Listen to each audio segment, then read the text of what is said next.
There's a kind of silence that doesn't comfort you. It lingers, patient, almost tender, but hollow.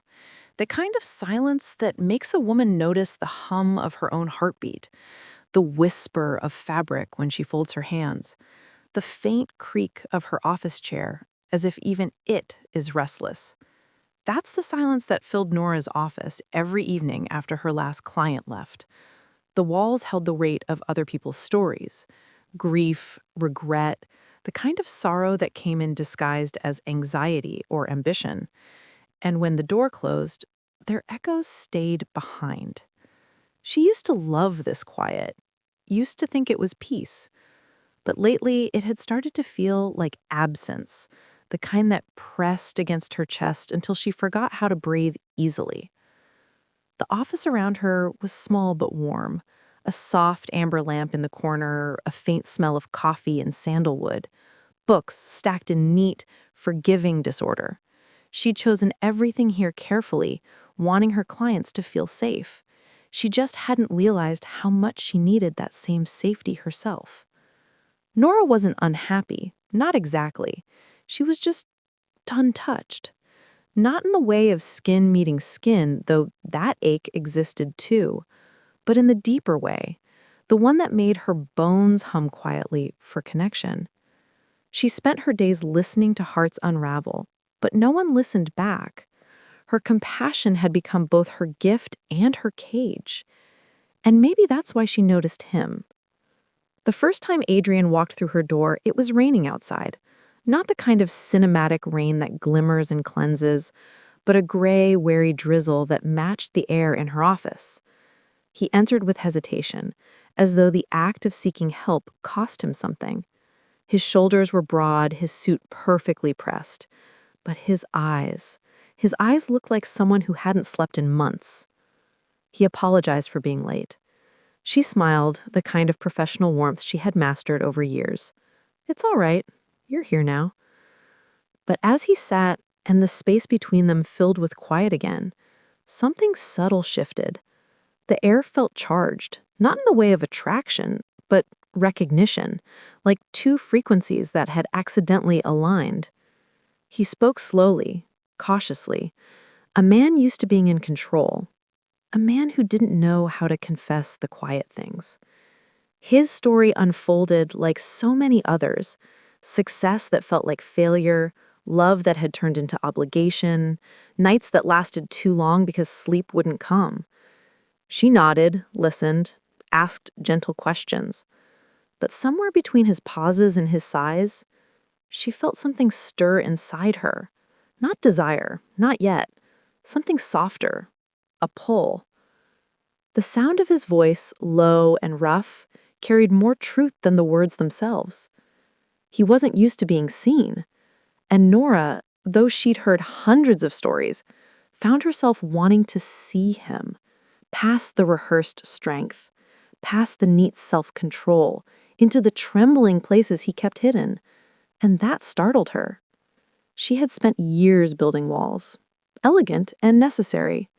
You can't help others if you start feeling too deeply. That's what they teach you.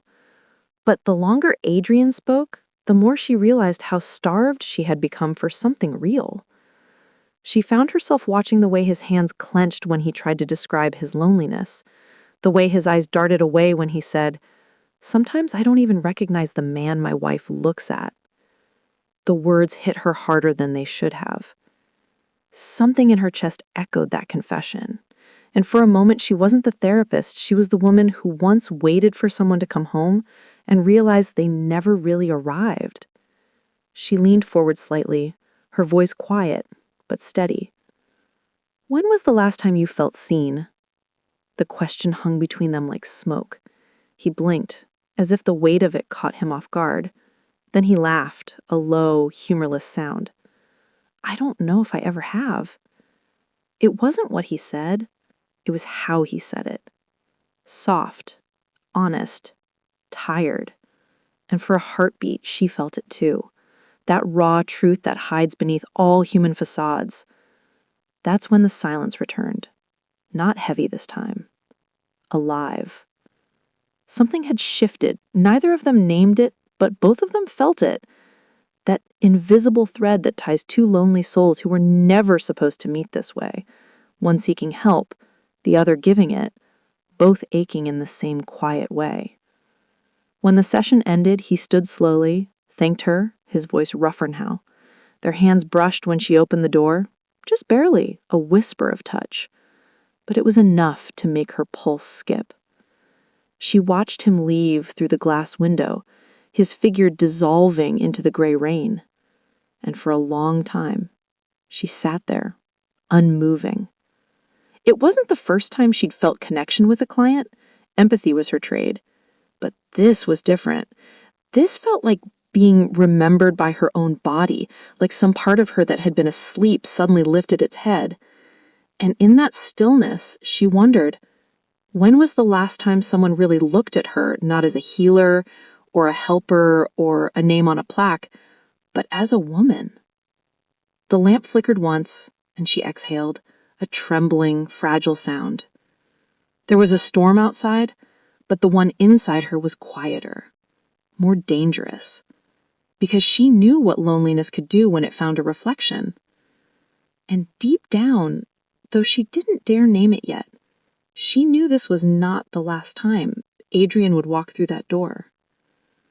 Before our story truly begins, take a breath, settle in, and ask yourself, have you ever met someone who saw a part of you no one else noticed? The kind of moment that starts as empathy and turns into something you can't quite explain. If you've ever felt that, the pull of connection when you least expected it, stay with me. Because this is the story of the client's touch. And sometimes what we crave isn't to be loved first. It's simply to be seen. The rain didn't stop for 3 days, and neither did Nora's thoughts of him. She told herself it was just empathy, the kind that lingers after a difficult session, like the echo of someone else's pain you can't quite shake off. But every time she closed her eyes, she saw him. The tilt of his head when he spoke, the faint tremor in his voice when he said, "I don't know if I've ever been seen." That line had burrowed deep under her skin, the way certain truths do, not loud, not demanding, just quietly persistent. When Adrian returned the following week, the air in her office shifted again. She felt it the moment he walked in, the way his presence filled the room, calm yet heavy, as if he carried invisible weight. He smiled politely, the professional kind that didn't quite reach his eyes, and she responded the same way. But underneath that polite exchange, something trembled. They talked about his marriage, his work, the small disconnections that made his life look perfect on the outside but hollow inside. Nora listened, nodding gently, her voice measured and calm. But internally, something in her moved closer each time he spoke. He had a way of talking that wasn't like her other clients. He didn't dramatize his pain. He contained it, wrapped it in composure, and somehow that restraint made it more powerful.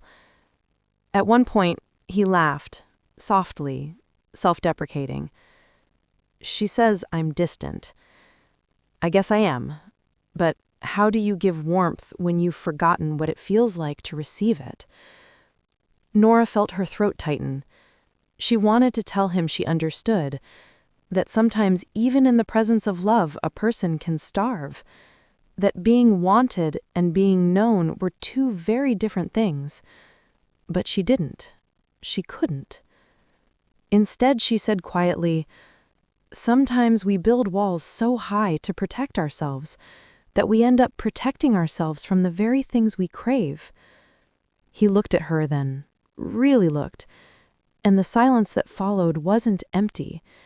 It was alive, humming with everything unsaid. There was a flicker in his eyes, curiosity, recognition, maybe even danger. And in that moment, she knew they had crossed something invisible, not a line drawn in ethics or rules, but a more fragile one, the line between empathy and intimacy. From that day, their sessions felt different. He started arriving early, lingering in the waiting room. He began to ask her small, human questions, like, "Do you always drink black coffee?" Or, "Don't you ever get tired of listening to everyone else's problems?" They were harmless questions on the surface, but each one chipped a little piece off the wall she'd built. She found herself looking forward to their time, not because of the work, but because for those 50 minutes, she didn't feel invisible. She noticed small details she shouldn't have. The way his sleeve brushed his wristwatch, the faint scar near his temple, the scent of cedar and rain that followed him in. And he noticed her, too. Once, when she reached across the table for a file, his gaze lingered, not inappropriately, but perceptibly. He caught himself, looked away, but the damage was already done. That awareness now lived between them, quiet, pulsing, undeniable. One afternoon, as they wrapped up, he said something that caught her completely off guard. "You always listen so carefully," he said, "but I can't tell if you ever let anyone listen to you." Her pulse skipped. It was a simple statement, but it stripped her bare. She smiled, deflecting. "That's not how this works, Adrian." He smiled back just as softly. "Maybe it should." The air thickened, not sexually, not overtly, but with something far more dangerous: emotional recognition. Because deep down, Nora knew he was right. She didn't let anyone in. Her own heart had become a closed door she walked past every day, but never opened. That night, she stayed late in the office again. The lamp cast a soft gold halo around her, her shadow long and lonely across the floor. She opened her notes, trying to focus, but her handwriting blurred. Every word felt meaningless compared to the quiet, aching awareness in her chest. She thought of Adrian, his composure, his voice, his sadness. But mostly she thought of how, when he spoke, she felt alive. Not in the reckless way of passion, but in the awakening way of truth. The kind that reminded you that under all the control, you were still human, still yearning. And that was terrifying. She pressed her palms together, exhaled shakily. She'd spent years mastering stillness, the kind that made others feel safe. Now it felt like that stillness was cracking.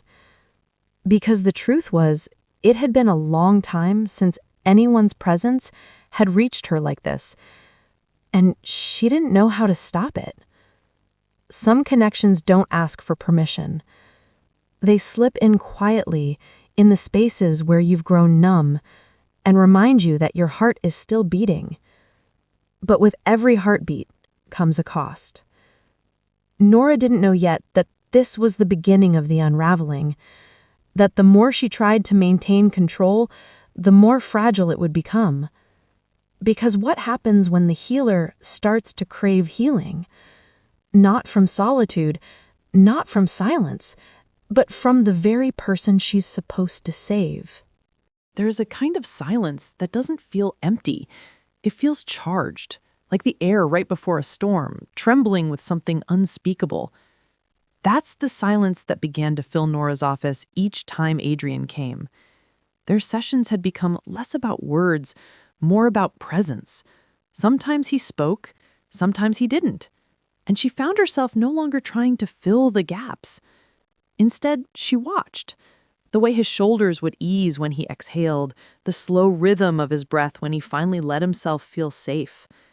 There was something sacred about watching a guarded man let go, even if only for a moment. One afternoon, he sat across from her in quiet thought. The rain tapped against the window, a soft percussion that matched the faint hum of the clock on her desk. When he finally spoke, his voice was low. "I used to think I knew myself," he said. but lately I feel like a stranger in my own skin." She nodded, her tone gentle. "Sometimes it takes losing our sense of self to realize what parts of us were borrowed." He looked up. "Borrowed?" "Pieces we take from others. Their expectations, their love, their disappointment. Sometimes we build ourselves from what they give us, and then one day we realize we've never truly met who we are underneath it all." He smiled faintly. "You talk like you've been there." She didn't answer, because she had. Every word she gave him came from a part of her she never admitted existed, the one that understood quiet despair too intimately. He leaned back, eyes studying her for a beat too long. "Do you ever get tired of pretending you're okay?" It wasn't the question that shook her. It was how gently he asked it, not as a challenge, but as if he already knew the answer. For a split second, Nora forgot to breathe. Then she smiled, professional but fragile. "It's not about pretending," she said softly. "It's about functioning." He nodded, but she could tell he didn't believe her. And in that disbelief, she felt something warm spread in her chest. Recognition, understanding, danger. That night, she thought about his words long after he'd left. The way he'd looked at her, not as a therapist, not as a savior, but as a person. It terrified her how much that mattered. She sat at her kitchen counter, a glass of red wine untouched beside her, the city lights flickering through the rain-streaked window. Her phone buzzed once, a message from no one significant, and still her heart beat like she was waiting for something. Or someone. She thought about texting him, something neutral, something meaningless, just to bridge the gap between sessions. But she didn't. She couldn't. Because what would she even say? "You said something today that made me forget how to breathe?" Instead, she stared at the blinking cursor on an empty message screen, her reflection ghosted against the glass. Tired, beautiful in a way she never believed, lonely in a way she couldn't name. The next day, Adrian arrived early again. He stood by the window as she entered the office, his back to her, watching the rain streak down the glass. He said, "I didn't want to wait outside. The air felt heavy." She smiled faintly. "It's fine." But it wasn't fine. Not anymore. Every inch of air between them felt like a living thing now, aware, curious, trembling with restraint. He turned to her. "Do you ever notice how rain makes everything sound closer?" Her throat tightened. "Yes." They looked at each other, and the quiet stretched. Not awkward, not uncomfortable, just impossibly full. He took his seat, but something in the room had already shifted. Neither of them mentioned it. Neither of them needed to. He talked about his wife, about how distant they'd become, about how silence had filled their home like fog, soft but suffocating. Nora listened, but this time she felt every word land somewhere personal. "Sometimes," he said, voice cracking slightly, "I think she loves the version of me I outgrew years ago." She wanted to say, "I know that feeling," but she didn't. Instead, she said, "Maybe she fell in love with who you were and forgot to meet who you've become." He looked up at her then, eyes dark, soft, searching. "Do you think people can meet again, even after they've lost each other?" Her voice came out quieter than she intended. "Yes, but only if they're willing to see what's changed." Silence again. But this one wasn't professional. It wasn't comfortable either. It was the kind that made her heart ache, like a song that never resolves. When he finally stood to leave, he hesitated by the door. "I think you see me more clearly than anyone ever has," he said. Her breath caught, and before she could respond, he was gone, leaving the door half open, the scent of rain and cedar hanging in the air like a confession unsaid. That night, Nora sat in the dark again, the city humming faintly outside. She replayed his words in her mind, You see me more clearly than anyone ever has." They shouldn't have meant anything, but they did. And for the first time in years, she let herself feel the weight of wanting something she couldn't have, not out of impulse, but out of recognition. Because in Adrian's loneliness, she saw her own reflection staring back. They were two people on opposite sides of a line neither of them drew, but both of them kept inching toward. And the cruelest part, they weren't seeking passion, they were seeking peace. But sometimes peace looks an awful lot like desire when you've forgotten what either feels like.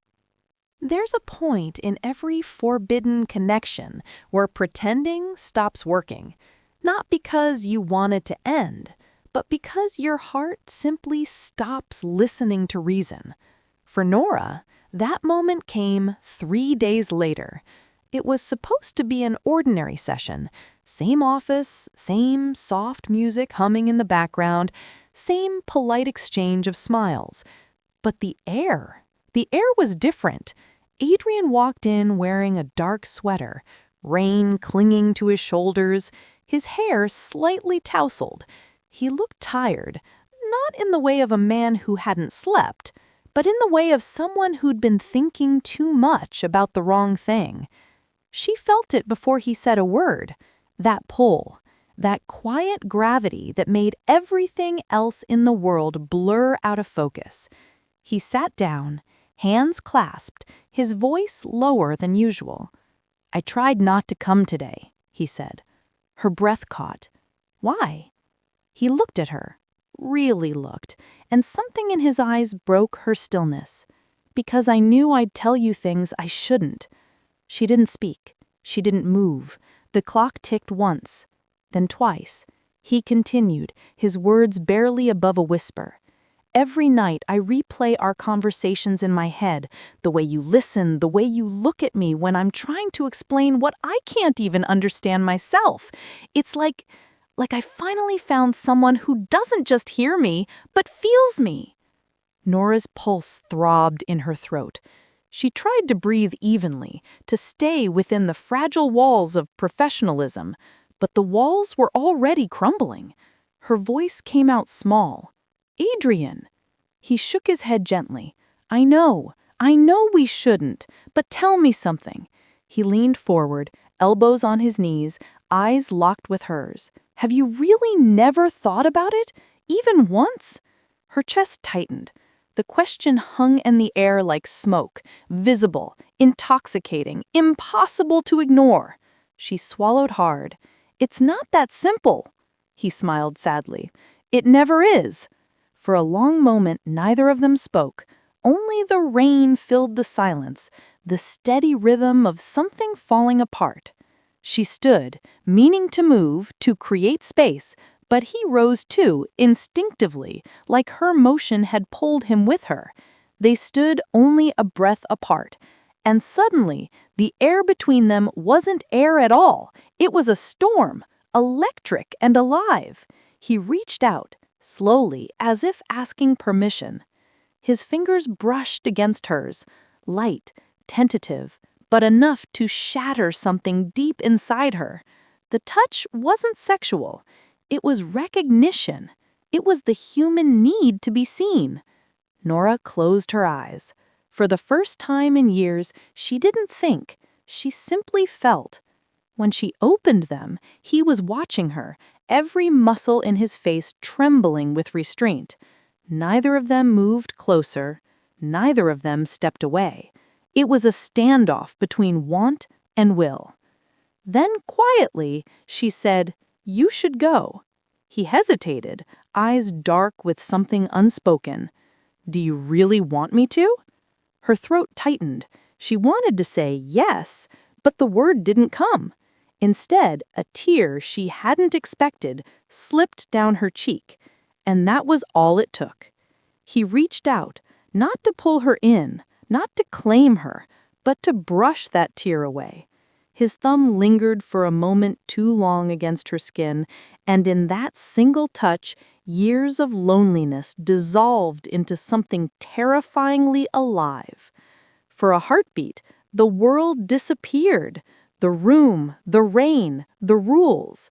Then she stepped back, voice trembling. "Please." He exhaled, long and broken, then nodded once. "I'll go." But before he turned to leave, he said something that rooted itself deep inside her. "I wasn't looking for this, but maybe we find the people we need, not the ones we're supposed to." The door closed behind him, and Nora stood there, her hand still tingling from where his fingers had brushed hers. The air was heavy, filled with all the words they didn't say. She sank into her chair, breathing shallowly, her heart thundering like it had finally remembered what it was for. She told herself this would be the end, that she would draw the line now, before it was too late. But as the rain poured harder outside, she realized the truth she'd been running from. Some lines don't exist to be respected.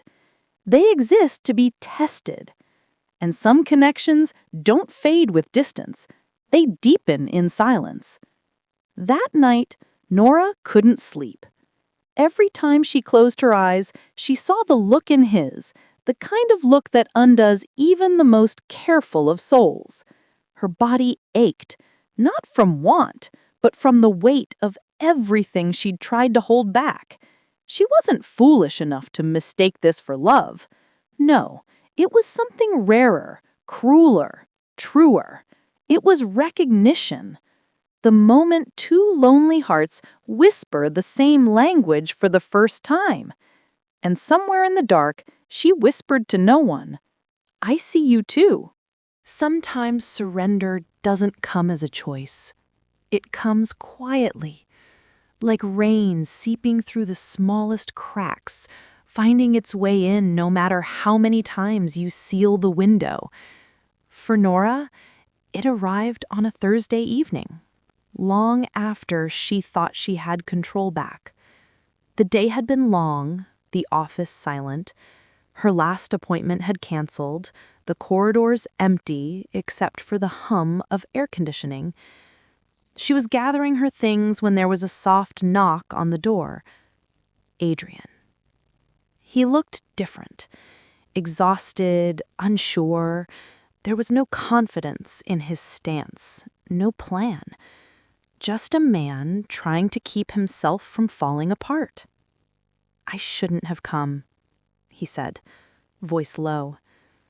She should have told him to leave. She almost did, but instead she opened the door wider.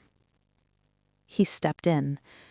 The air seemed to thicken around them, full of unspoken words. "I've tried to forget that moment," he said.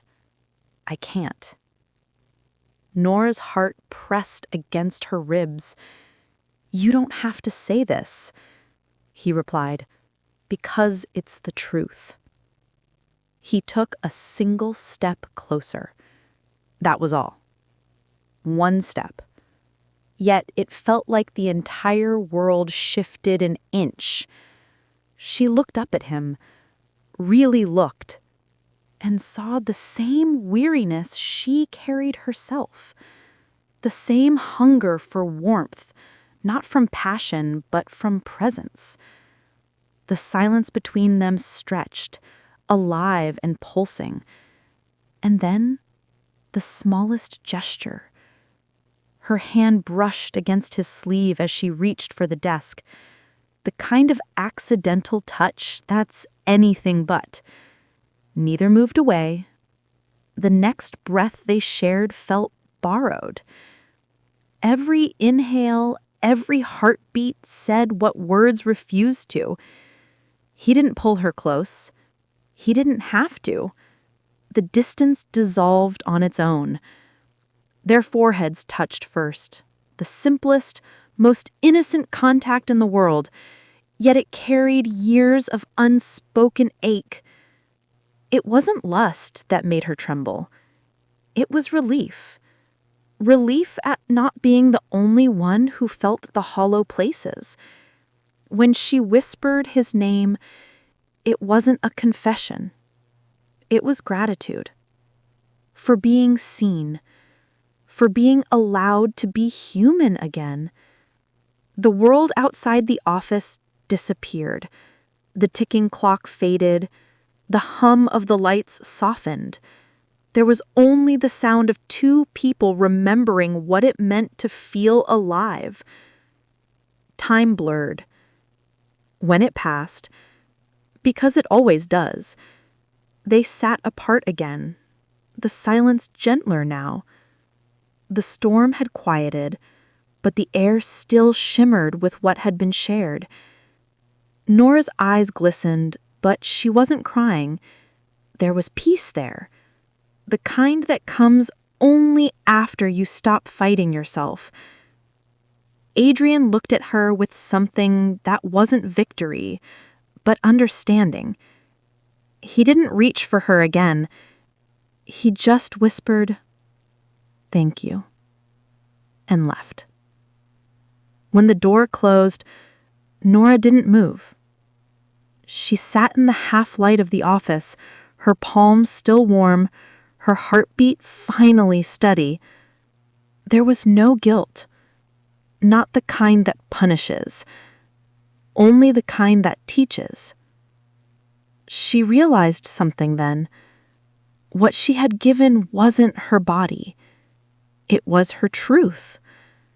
And in that moment, she had taken back a part of herself she didn't even know she'd lost. Sometimes surrender isn't falling into someone. Sometimes it's finally letting go of the person you thought you had to be.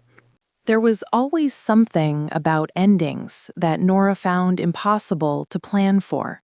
They crept in quietly, not as explosions or arguments, but as soft fade-outs, like a song that didn't know it was over yet, just gently losing its sound.